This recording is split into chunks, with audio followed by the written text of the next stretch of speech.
Corona के cases बहुत तेज़ी से बढ़ रहे हैं और पिछले 24 घंटे में अभी जो रिपोर्ट आई है मेरे पास, उस पिछले 24 घंटे में 13,500 केसेस हो गए हैं। ये रिपोर्ट अभी थोड़ी देर में, और रिपोर्ट में और काफ़ी सारा डेटा होता है तो थोड़ी देर बाद रिलीज़ होगी रिपोर्ट। 13,500 केसेस काफ़ी ज़्यादा हैं। नवंबर में जो पीक आई थी उसमें 8,500 केस थे, उसके मुकाबले 13,500 केसेस ऑलरेडी हमारे हो गए हैं। इस बार जो वेव है, बहुत हम सब जानते हैं बहुत ख़तरनाक वेव है। इसमें यूथ काफ़ी ज़्यादा अफेक्ट हो रहा है इस वाली वेव में, और इस वाली वेव में बच्चे भी अफेक्ट हो रहे हैं। तो सबसे पहले मैं यूथ से अपील करना चाहूँगा, युवाओं से अपील करना चाहूँगा। अभी हमारे पास जो डेटा पिछले 10-15 दिन का डेटा है वो ये दिखाता है कि 45 साल से कम उम्र के जो लोग, जो कोरोना के पेशेंट्स अभी तक आए हैं, उसमें 65% पेशेंट 45 साल से कम उम्र के हैं। तो मैं सभी यूथ से अपील करना चाहूँगा, एक तो आप हमारे लिए, आप देश के लिए बहुत कीमती हैं, हमारे युवा देश के लिए बहुत कीमती हैं, आप लोग अपने परिवार के लिए बहुत कीमती हैं। आपकी ज़िंदगी, आपका स्वास्थ्य, आपकी हेल्थ, आपकी सुरक्षा हम सब लोगों के लिए बेहद ज़रूरी है। इसीलिए मेरी आप सबसे अपील है, मैं समझ सकता हूँ कि आपको, आपके ऊपर अपने माँ बाप की जिम्मेदारी है, आपके ऊपर अपने पति की, पत्नी की जिम्मेदारी है, आपके ऊपर बच्चों की जिम्मेदारी है, आपको घर से निकलना पड़ता है उन जिम्मेदारियों को पूरा करने के लिए। आपको घर से निकलना पड़ता है अपने 2 जून की रोटी कमाने के लिए, अपनी ज़िंदगी चलाने के लिए। लेकिन जब घर से निकलें, एक तो तभी निकलें जब ज़रूरी हो, और दूसरा, घर से जब निकलें तो सारे कोविड प्रोटोकॉल्स को फॉलो करें। उसकी बड़ी कड़ाई के साथ आपको उसको फॉलो करना है, मास्क पहन के रखना है, अपनी सुरक्षा अपने हाथ में है।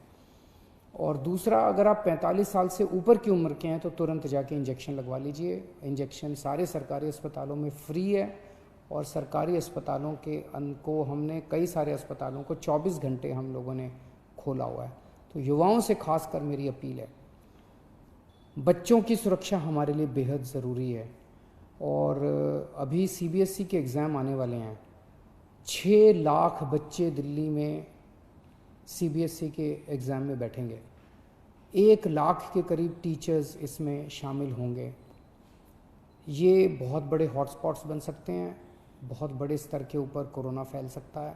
बच्चों की ज़िंदगी, बच्चों की सेहत, बच्चों का स्वास्थ्य हमारे लिए बहुत ज़रूरी है। मेरी हाथ जोड़ के केंद्र सरकार से अपील है कि CBSE के एग्ज़ाम्स को कैंसिल किया जाए, और इसके एवज़ में कोई और तरीके निकाले जा सकते हैं, या तो ऑनलाइन का कोई तरीका, या इंटरनल असेसमेंट करके उसके बेसिस के ऊपर इस बार बच्चों को पास किया जा सकता है। लेकिन CBSE के एग्ज़ाम कैंसिल करने बहुत ज़रूरी हैं। मैं और कई देशों के उदाहरण देख रहा था, कई देशों ने, जहाँ जहाँ सेकेंड वेव का प्रकोप आया है, कई देशों ने अपने अपने एग्ज़ाम्स कैंसिल कर दिए हैं। हमारे देश के अंदर कई राज्य सरकारों ने अपने अपने एग्ज़ाम्स कैंसिल कर दिए हैं। मेरी केंद्र सरकार से अपील है कि CBSE के एग्ज़ाम्स कैंसिल किए जाएं। पिछले कुछ दिनों से, और ख़ासकर कल, हमने बहुत बड़े स्तर के ऊपर, जैसा मैंने कहा था कि हम लॉकडाउन नहीं लगाना चाहते, हमारा पूरा प्रयास है कि हेल्थ इंफ्रास्ट्रक्चर जो है वो काबू में रहे। तो कल बड़े स्तर के ऊपर हमने बहुत बड़ी प्लानिंग की, सभी ऑफिसर्स ने और मेडिकल स्टाफ ने बैठ के। तो बड़े बड़े हॉस्पिटल्स के साथ हम बैंक्वेट हॉल्स और होटल्स को अटैच कर रहे हैं, ताकि मान लीजिए किसी अस्पताल के अंदर 100 बेड हैं और उसके साथ हमने एक बैंक्वेट हॉल अटैच कर दिया, उस बैंक्वेट हॉल में भी 100 बेड हैं। तो जो थोड़े से कम बीमारी वाले मरीज होंगे उनको फिर बैंक्वेट हॉल में शिफ्ट कर देंगे। अस्पतालों में केवल और केवल सीरियस मरीज ही रखे जाएं। अगर किसी को केवल ऑक्सीजन की ज़रूरत है तो ऑक्सीजन तो हम बगल में, जैसे LNJP के सामने एक बैंक्वेट हॉल है, उस बैंक्वेट हॉल के अंदर अगर ऑक्सीजन का भी इंतजाम कर देंगे तो ऑक्सीजन की अगर केवल किसी को ज़रूरत है तो वो बैंक्वेट हॉल में भी उसका इलाज हो सकता है। तो इस तरह से बहुत बड़े स्तर के ऊपर हम बेड्स की कैपेसिटी क्रिएट कर रहे हैं। कुछ हॉस्पिटल्स को, सरकारी भी और प्राइवेट भी, कुछ हॉस्पिटल्स को हम लोगों ने 100% कोविड डिक्लेयर किया है। मैं इस बारे में मैं सबकी सहयोग की अपेक्षा करता हूँ, सबसे सहयोग की अपील करता हूँ। मैं उम्मीद करता हूँ कि सभी हॉस्पिटल वाले, सभी के मैनेजमेंट और सभी लोग इसमें हमारी मदद करेंगे।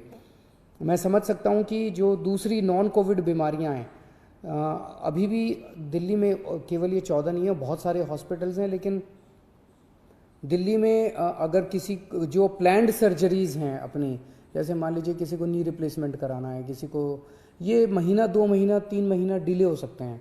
जो इमरजेंसीज होंगी दिल्ली में, उसके लिए अभी भी सफिशेंट कैपेसिटी है अपने पास नॉन कोविड बीमारियों के लिए, कई सारे अस्पताल अभी भी हैं। लेकिन जो प्लान्ड सर्जरीज़ हैं वो ज़्यादा होती हैं, इमरजेंसीज कम होती हैं, वो अब हम थोड़ा सा डिले कर लें। दूसरी चीज़, इस टाइम जैसा मैंने कहा कि सबसे इम्पॉर्टेंट हमारे लिए होगा कि हम अपनी अस्पताल की मैनेजमेंट को कितना कड़ाई के साथ हम इसको ठीक कर रख पाते हैं। अगर हमने हॉस्पिटल्स की और हेल्थ इंफ्रास्ट्रक्चर के मैनेजमेंट को ठीक कर लिया तो हम इस वेव को बहुत आसानी के से, बहुत अच्छे से हम इसको पार पाएंगे। तो हमने एक और एक्सरसाइज कल से शुरू की है कि एक एक पेशेंट जो हॉस्पिटल्स के अंदर हैं उनको ये देखा जा रहा है कि अगर ये हॉस्पिटल, डॉक्टर्स चेक कर रहे हैं, सभी डॉक्टर्स चेक कर रहे हैं कि अगर वो पेशेंट घर में ट्रीट हो सकता है तो उस पेशेंट से रिक्वेस्ट की जा रही है कि आप अस्पताल का बेड खाली कर दीजिए, आपका घर चले जाइए। घर पे हम घर पे जब आपको भेज रहे हैं तो अपना पल्ला नहीं झाड़ रहे, हाथ नहीं झाड़ रहे, हम घर के ऊपर अंदर भी आप जब घर जाएंगे आपकी हम कांस्टेंट मॉनिटरिंग करेंगे। हमारे डॉक्टर्स आपको लगातार फ़ोन करते रहेंगे। आप जब घर जाएंगे आपको ऑक्सीमीटर देके भेजेंगे। अगर आपकी घर में बीमारी जरा सी भी गड़बड़ हो गई तो वापस आपको हॉस्पिटल ले आएंगे। तो हॉस्पिटल में, प्राइवेट में भी और सरकारी में भी हम डॉक्टर्स की टीम्स, वहीं लोकल डॉक्टर्स की टीम्स एनालाइज कर रही हैं हर हॉस्पिटल की कि अगर आपको बेड की ज़रूरत नहीं है तो आपसे रिक्वेस्ट किया जाएगा कि आप घर जाके अपना इलाज करा लीजिए या बगल के बैंक्वेट हॉल में या वो दूसरे होटल में शिफ्ट हो जाइए। इसमें मेरी सबसे रिक्वेस्ट है कि आप डॉक्टर्स की सलाह के मुताबिक उनके साथ कोऑपरेट करें, उसमें ज़िद ना करें, बिकॉज़ हमें पूरी दिल्ली को संभालना है। हमारे लिए हर जान कीमती है, आपकी जान भी कीमती है, इनकी जान भी कीमती है, इनकी जान भी कीमती है, सबकी जान अपने को इस टाइम बचानी है, सबकी स्वास्थ्य की चिंता करनी है। एक दिल्ली के सभी लोगों से मेरी अपील है, पिछली बार जब कोरोना हुआ था आप सब लोगों ने बढ़ चढ़ के प्लाज्मा डोनेट किया था। पिछले 3-4 महीने कोरोना का प्रकोप कम हो गया था, लोगों ने प्लाज्मा डोनेट करना बंद कर दिया, प्लाज्मा की डिमांड भी बहुत कम हो गई। अभी स्टॉक में प्लाज्मा बहुत कम है और डेली प्लाज्मा की बहुत ज़्यादा डिमांड आ रही है। आप सब लोगों से निवेदन है कि अगर आप पिछले कुछ दिनों में बीमार हुए और ठीक हो गए हैं तो आप प्लीज़ आप LNJP में, राजीव गांधी में और ILBS में जाके आप प्लीज़ प्लाज्मा डोनेट कीजिए ताकि आपके प्लाज्मा से दूसरे लोगों को बचाया जा सके। यही टाइम है जब हमें एक दूसरे की मदद करनी चाहिए।